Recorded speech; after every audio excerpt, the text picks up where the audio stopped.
Hello YouTube. I wanted to make a video for a lot of you first time, second time engine builders out there. That's what I am. Call me an amateur, I don't care. When I'm done with things, they work. But I want to share a couple lessons learned with you all.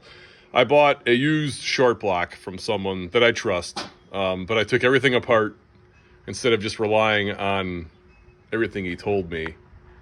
I had to check and verify everything. Reagan said trust through verification, something like that. I'm doing the same thing.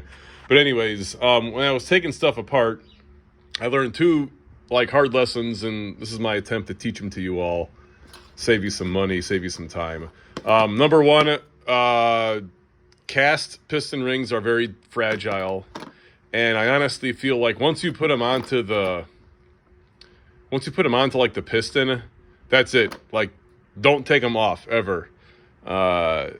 Especially these older pistons where the rings are much further downward from the top of the piston face. You really got to bend and contort them in order to get them off of, out of the piston land and up off the top of the piston.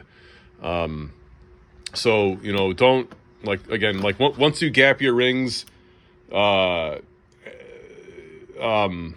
you put them on the piston, that's it. Don't take them off, okay?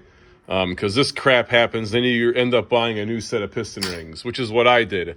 This guy told me that he gapped everything at 21 thousandths top ring, but I wanted to know what the second ring, oil control ring was, and all that crap like that, so I had to take everything apart and check it. When I did that, I ended up destroying the original rings that were on the engine, and they were gapped the way the guy told me they were, so whatever. And then another thing, I bought these piston rings from Total Seal, and I'm not trying to spread misinformation. I could be wrong here, but I'm 99.9% positive that these are 60 over rings that are gapped bigger. And the reason why I say that is because, when I put all these things on, so let me back up a little bit. These are for a 4-inch and 55 thousandths bore.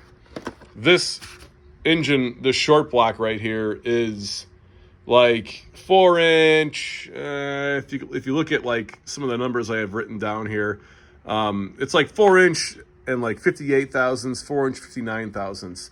These are used pistons, so the guy that put the short block together before I bought it had the person, I guess, undersized things a little bit when they were going through their final hone. I get that. That makes sense. But when I got done, when I put these new rings on and I was checking my piston ring gap inside the bore, I began to realize that all of the rings out of the box, 34 thousandths top ring, 34 thousandths top ring, 39 thousandths top ring, without any filing or fitting. And these are file to fit. This is a file to fit part number. But anyways, the gaps were very large for a 4-inch and 58, 59, 58, a 4-inch 59 thousandths bore. They wouldn't be too large for a 4-inch and 55 thousandths bore, which what these are.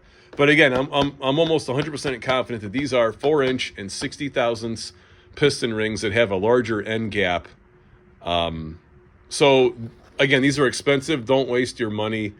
I would just buy 4-inch 60 thousandths piston rings, and I would gap them excessively, or for whatever you need them for, in order to get them to fit an undersized bore.